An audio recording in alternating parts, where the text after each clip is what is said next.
Hey everyone, welcome to another installment of MgA Talk Studio Theory. In this video, we're going to be discussing and comparing two of the darkest wizards to have ever disgraced the wizarding world, Voldemort and Grindelwald. Each man truly made his mark on the world of magic, and during different periods of history, were able to instill fear into the hearts of wizardkind as a whole. During Grindelwald's reign of terror, there wasn't a witch or wizard that didn't know his name. And it wasn't until the year 1945, when Grindelwald was defeated, that the wizarding world could finally sleep easy. However, it just so happens that in that same year, 1945, Voldemort was finishing up at Hogwarts, meaning that he had already begun to walk down the very dark path that he would eventually follow. Though the pair never simultaneously terrorized the wizarding world, the end of Grindelwald only meant that there was a brief pause in tyranny as the First Wizarding War began in 1970. When Voldemort began his own reign of terror, 1970 marked Voldemort's proclamation that he was the new Dark Lord, and it was. In the same year that he started to openly perform acts of evil around Europe, though Voldemort was eventually defeated by the Potters in the year 1981, his regime lasted an impressive 11 years, a true testament to the power of Voldemort and his followers. Dumbledore, who is widely considered to be the greatest and most powerful wizard of all time, led the primary opposition against both wizards. And in response to Voldemort's assumption of power in 1970, Dumbledore formed the Order of the Phoenix in 1971, Dumbledore. Grindelwald and Voldemort were all immensely powerful wizards and comparable to anyone else, with the exception of perhaps some of the fabled wizards of history. And while Voldemort and Grindelwald both led impressive regimes, the light did eventually prevail over each of them. But while both dark wizards eventually fell, there is much debate surrounding Grindelwald and Voldemort, who was actually more powerful.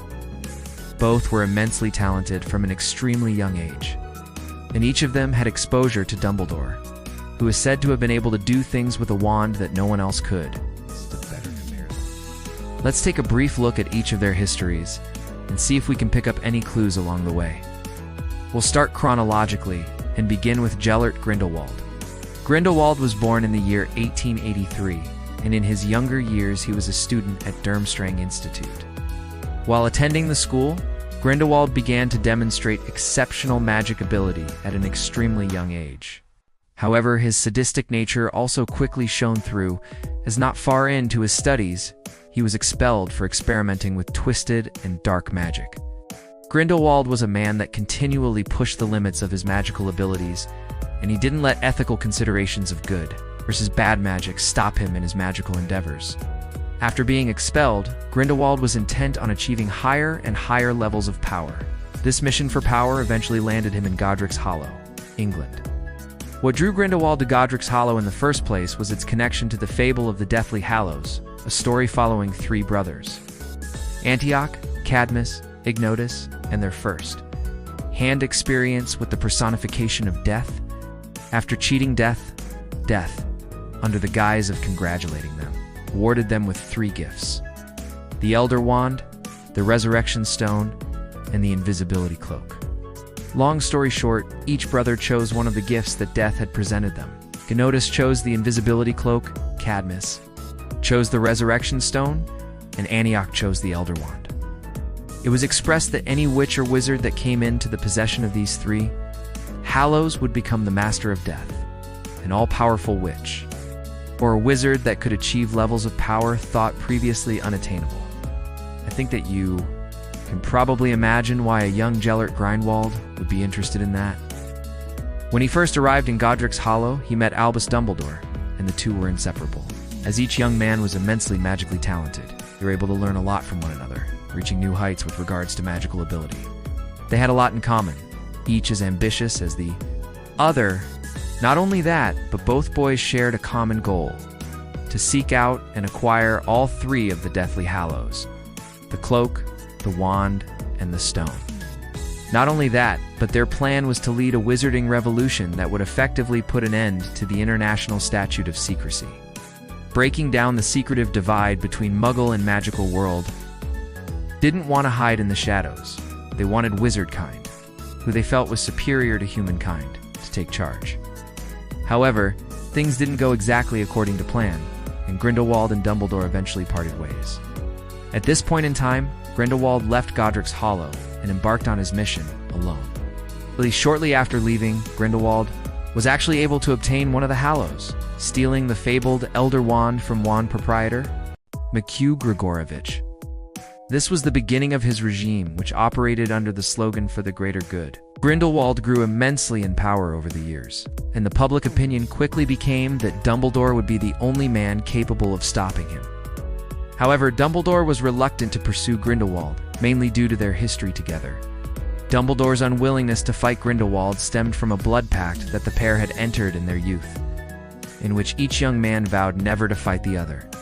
However, it has been expressed that eventually, Grindelwald's actions became just too terrible for Dumbledore to ignore. Not only that, but his power was reaching new heights. To let him get to a point at which he could no longer be stopped would have been massively irresponsible. Voldemort's youth was not all too different from Grindelwald's, and both boys grew up without a sense of what having a normal family was like. Voldemort was born in the year 1926 to a Muggle father, Tom Riddle Sr., and witch mother, Mara P. Gaunt, the daughter of Marvolo Gaunt. Voldemort's conception was very unusual, as the only reason that his parents ended up together was because his mother used a love potion on his father. Marapi suppressed her magical abilities for many years, but when her father was imprisoned, she felt liberated and created said love potion. Shortly after he drank the potion, Tom Riddle Sr. became infatuated with Marapi, and just a few months later, the two were married, and Marapi was pregnant with Tom's child. This child would later go on to become Lord Voldemort. Eventually, the effects of the love potion wore off, which we assume Marapi let happen naturally in the hopes that he had genuinely fallen in love with her. He fled, and this led Marapi down a very dark path. She fell into a deep, dark depression, and on New Year's Eve in the year 1926, she went to an orphanage and gave birth to her son, Tom Marvolo Riddle, Voldemort. Marapi died shortly after Riddle was born, after suffering from a broken heart. And because she was not there to give Tom love and care, he grew up without any concept or notion of love.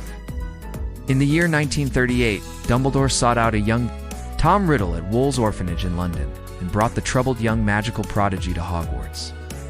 From an extremely young age, Riddle showcased intensely powerful innate magical abilities. He was a magical prodigy, if you will, and as he grew older, he began to harness his abilities. In fact, he became unimaginably powerful, performing feats of magic that people thought previously impossible.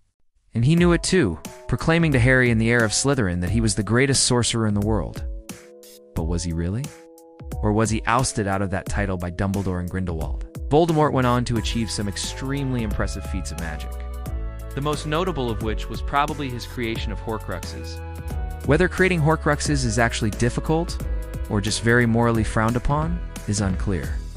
But I expect that it probably involves a bit of both.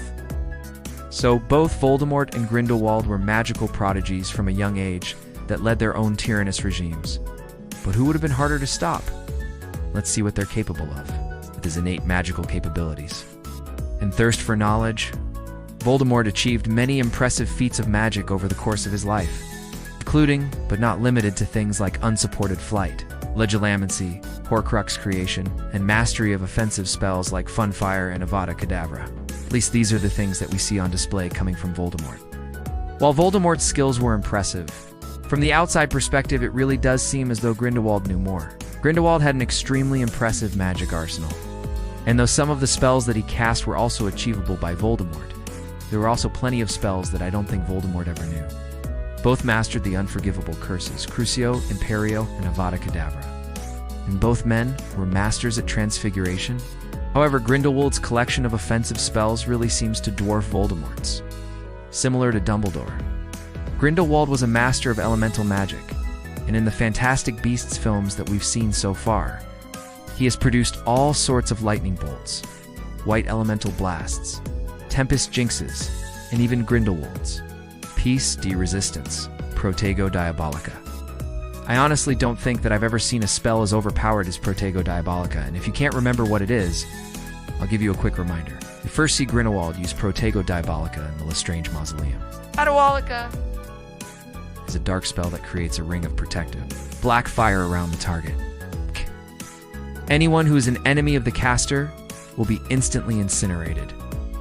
When they try to enter the circle, the possibilities of this spell seem endless, as it is not just a static circle of flames.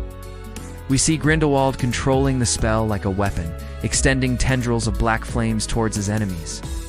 With these tendrils, Grindelwald was able to prevent Aurors from escaping the mausoleum via apparition. The spell eventually escalates into what can only be described as a fiery winged man, similar to Funfire. It's a completely ridiculous spell that is simultaneously offensive and defensive, and outclasses any other spell that we've seen before in Harry Potter. That spell alone really gives him some extra points against Voldemort.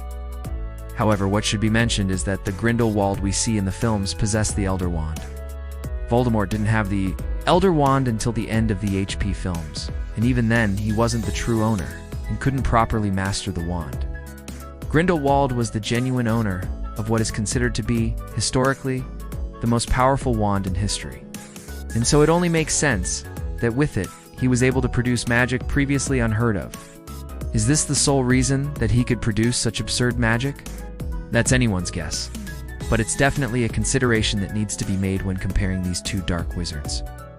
A counter-argument for this is the fact that Voldemort, who didn't even possess the Elder Wand, was able to effectively duel Dumbledore while he bore the Elder Wand.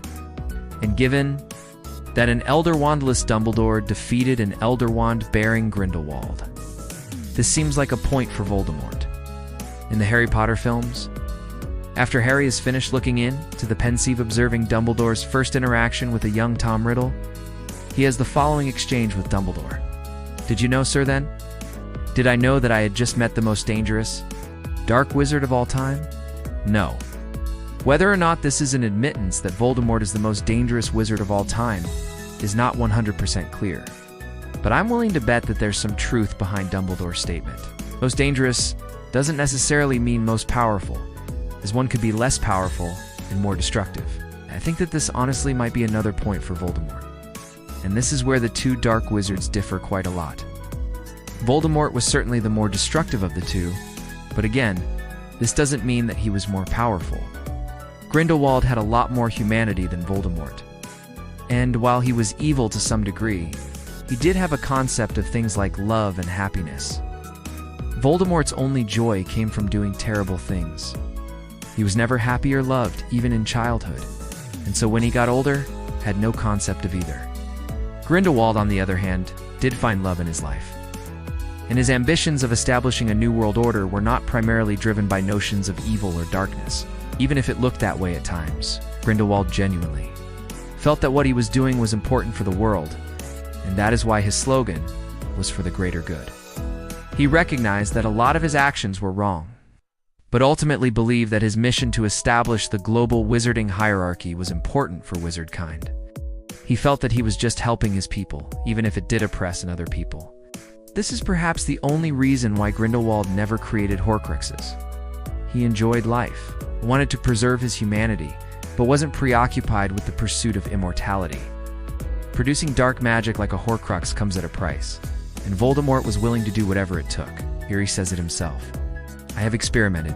I have pushed the boundaries of magic further, perhaps, than they have ever been pushed. I think to truly determine which of these two wizards is more powerful, we first need to see how exactly Dumbledore defeats Grindelwald. We know that there are 3 more Fantastic Beasts films on the way, and that Dumbledore eventually beats him, but whether he received external help or not is unclear. If Dumbledore is genuinely able to defeat an Elder Wand-wielding Grindelwald without possessing the Elder Wand himself, then I think that it would definitively mean that Voldemort is more powerful than Grindelwald. However, I'm far more impressed with the magic that I've seen from Grindelwald. He just seems so in tune with his abilities. He's cool, calm, and collected, and he seems to always have things under control. Voldemort, at least later in life, always seems like he's being bested and outsmarted by other people. And in that respect, Grindelwald seems like he's more on top of things. For now, I'm going to just have to say that I think that Grindelwald and Voldemort are equals. And I'm going to have to revisit this topic at a later date, when we see just a little bit more of Grindelwald on screen. I always Used to be of the impression that Voldemort was just the most powerful, period. But I just can't ignore what Grindelwald was able to achieve in the latest films. What do you guys think? Who is more powerful, Voldemort or Grindelwald? Let me know down in the comment section below. Till next time, you're a wizardary.